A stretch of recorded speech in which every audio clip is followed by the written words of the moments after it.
I've noticed that hope sometimes gets a bad rap, especially among those who consider themselves to prize reason and rationality above all else. It gets put in that category of magic or wishes, or is considered one of those empty platitudes like you read on greeting cards. Some people think of hope as a concept that doesn't have a lot of meat on it. It's fluffy and light. I think these notions of hope don't give hope the credit it deserves. They trivialize a concept that has sometimes literally been the only thing that has given people life in challenging situations. They forget the fact that hope is not just a feeling, it is a verb.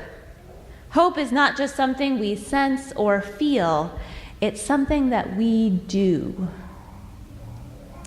My favorite podcast, Harry Potter and the Sacred Text, had an episode on hope in the first season that I think really perfectly illustrated some of the problems that we run into when we're talking about hope. The episode begins with a story from Vanessa, one of the co-hosts, about a time that she went to the doctor as a kid because she had something on her finger and found out that she had a wart that had to be frozen off. Vanessa was particularly upset because it was summer and she was a kid, and after the procedure, she wouldn't be able to get her finger wet for a week. The doctor saw the disappointment as they made the appointment for the procedure for the next week and said, "You know, Vanessa, sometimes if you talk to your wart and say positive things to it and hope for it to go away, it'll go away on its own, and then you wouldn't have to get it frozen off." 8-year-old Vanessa didn't buy this for a second and remembers thinking to herself, "That is the dumbest thing I have ever heard. There's no way that talking to a wart can make it go away." And I'm guessing most of us might agree that this was not particularly sound medical advice. In the rest of the podcast, adult Vanessa shares her continuing cynicism about hope and the way that it's sometimes used to excuse inaction and oppression. According to Vanessa, the time for hope is only after you have done everything you can to control a situation. Once you've done your part, then you can hope. But before that, when there's still more that you could contribute to a situation, Vanessa says it's just inaction.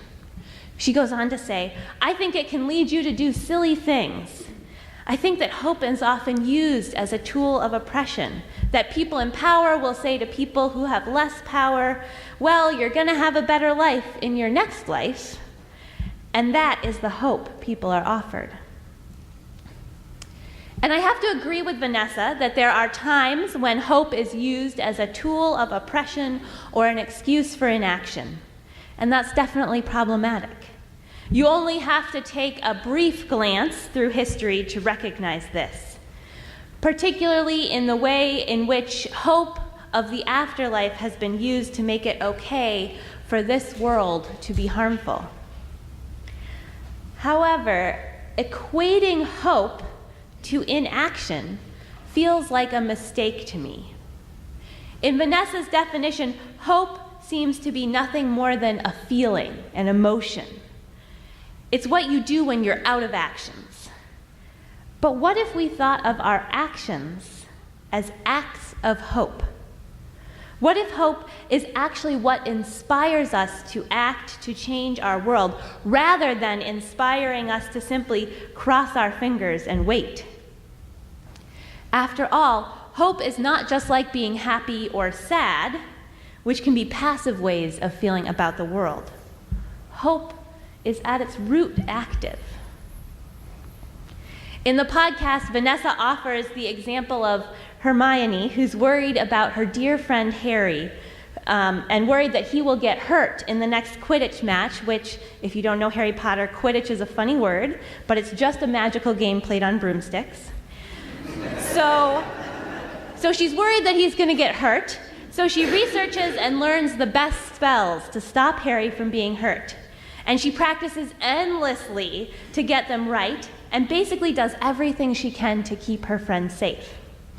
And then at some point, when the game is about to begin, there's nothing more she can do, and she literally crosses all her fingers and sticks them in her mouth and hopes. Now, according to Vanessa, that moment when Hermione crosses all her fingers and waits to see what is going to happen is the moment when hope begins. That's the beginning, she says. I would argue that hope begins a whole lot earlier in this story. Hope begins as soon as Hermione thinks to herself, I can help Harry. I can keep him safe. I have the power to change this situation. There's hope in her researching and her learning, in her practicing. If Hermione thought that the situation was totally hopeless, there'd be no reason for her to even try to help Harry. She acts because she has hope. In his book, Theology of Hope, Jürgen Moltmann writes, hope causes not rest, but unrest, not patience, but impatience. It does not calm the unquiet heart, but is itself the unquiet heart in us. Moltmann suggests that rather than hope being connected to inaction, hope is what stirs us to question the world as it is and to work to create the world as it could be. I love this image of hope as the unquiet heart. I imagine hope as the thing within us that looks out into our broken and hurting world and says, we've got to do something about this. We cannot work for something better until we can imagine something better. We cannot transform our world unless we've got hope that this world actually can be transformed. And once we've got that hope, we are called to be its hands in the world. Because hope doesn't have its own hands, right? It needs our help. We are called not just to hope, but to act with hope, to act out our hope. We are called to take hope beyond being just an emotion and make hope an active force in our world, a force for love and justice, a force for transformation. You see this kind of active hope all throughout our history. There were those church reformers in the 16th century, our spiritual ancestors, who saw a corrupt church but did not give up on church altogether. Instead, they imagined this different way of being religious and put their lives at stake to create a religion that was not subject to political power, but instead to individual devotion. And there were the abolitionists of the 19th century who wouldn't settle for living in a society where thought it was okay for people to be bought and sold. They had hope for a country where that declaration that all are created equal might become a reality. So they risked their lives for freedom. They smuggled slaves north on Underground Railroad. They worked to change the laws of our land and eventually fought a war to see those hopes realized. There were those suffragettes of the early 20th century who believed deeply that women deserved the right to vote and had hope, had a vision of a world in which it was so. And so they marched and they lobbied and they broke the law by trying to register to vote until finally their hope of being able to participate in the democratic process became a reality. And there were those civil rights protesters of the mid-20th century who had a vision of a society in which people of all colors live together in freedom and true equality. And so they sat in at lunch counters and boycotted buses and marched against police with hoses and dogs because they had hope that our country could be such a place. Do these sound like examples of hope as an empty platitude? No. These are examples of hope as an active, justice-seeking force in our world. In his autobiography, You Can't Be Neutral on a Moving Train, historian Howard Zinn wrote, "To be hopeful in bad times is not just foolishly romantic. It is based in the fact that human history is a history not only of cruelty, but also of compassion, sacrifice, courage, and kindness. What we choose to emphasize in this complex history will determine our lives. If we see only the worst, it destroys our capacity to do something. If we remember those times and places, and there are so many, where people have behaved magnificently, this gives us the energy to act and at least the possibility of sending this spinning top of a world in a different direction. And if we do act in however small a way, we don't have to wait for some grand utopian future. The future is an infinite succession of presents. And to live now as we think human beings should live, in defiance of all that is bad around us, is itself a marvelous victory. In other words, to live and breathe and act with hope for a better future is not to live in a fantasy land. It is an open act of rebellion against a world that does not yet match our vision. To say that we are a people of hope is to declare that we live with that unquiet heart, and we have no plans to be silent about it. On the contrary to Vanessa's claim that hope keeps us from acting, it is hopelessness that lies at the root of inaction. When we can no longer imagine a better future that is possible, that is when we will give up trying.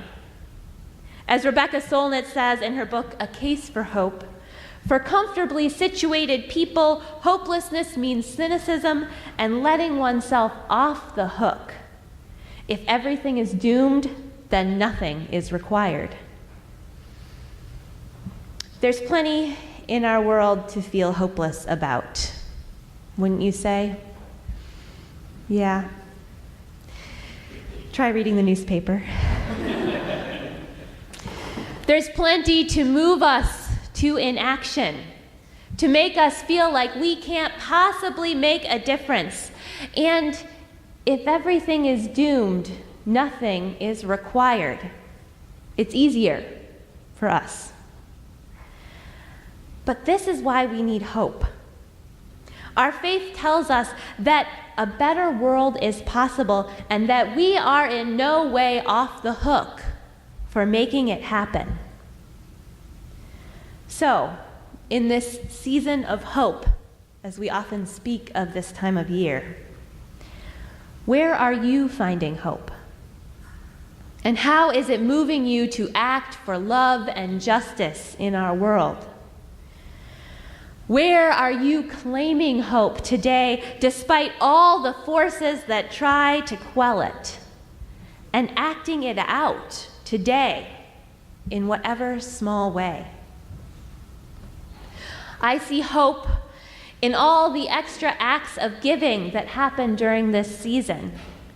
The coat drives and the presents for kids who otherwise wouldn't have any, the meals and the extra money. Through our generosity, we are the hands of hope. I see hope in the people from across our state who keep on showing up at the federal building in Manchester, accompanying immigrants who who are checking in with ICE and keeping vigil, sometimes 2 or 3 times a week, trying to keep families together. Through our witnessing, we are the hands of hope. I see hope in people of faith across this country joining together to launch a revival of Martin Luther King Jr.'s Poor People's Campaign. Have you heard about this? They're uniting people across the country who have been working for years to end systemic racism, poverty, the war economy, environmental destruction, and other injustices. Through our collective struggle, we are the hands of hope. As we enter into this season of hope, as we seek our unquiet hearts to find the hope that calls us to action, I want to leave you with this blessing of hope from the poet Jan Richardson.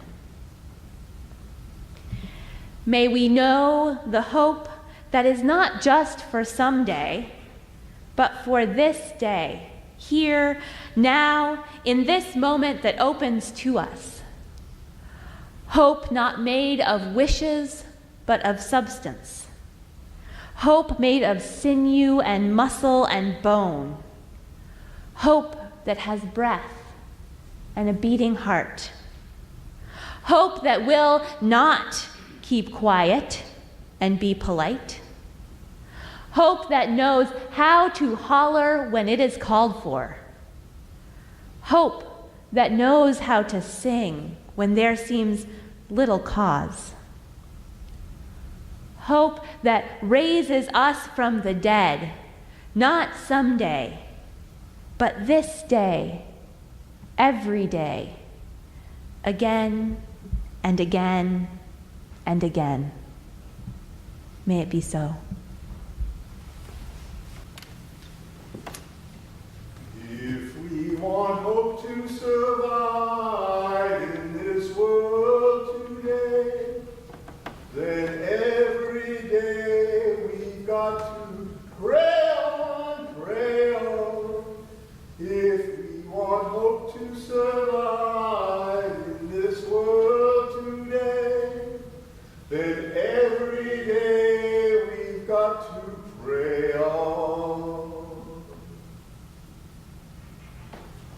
If we want hope to survive in this world today, then every day we've got to pray on, pray on. If we want hope to survive in this world today, then every day we've got to pray on.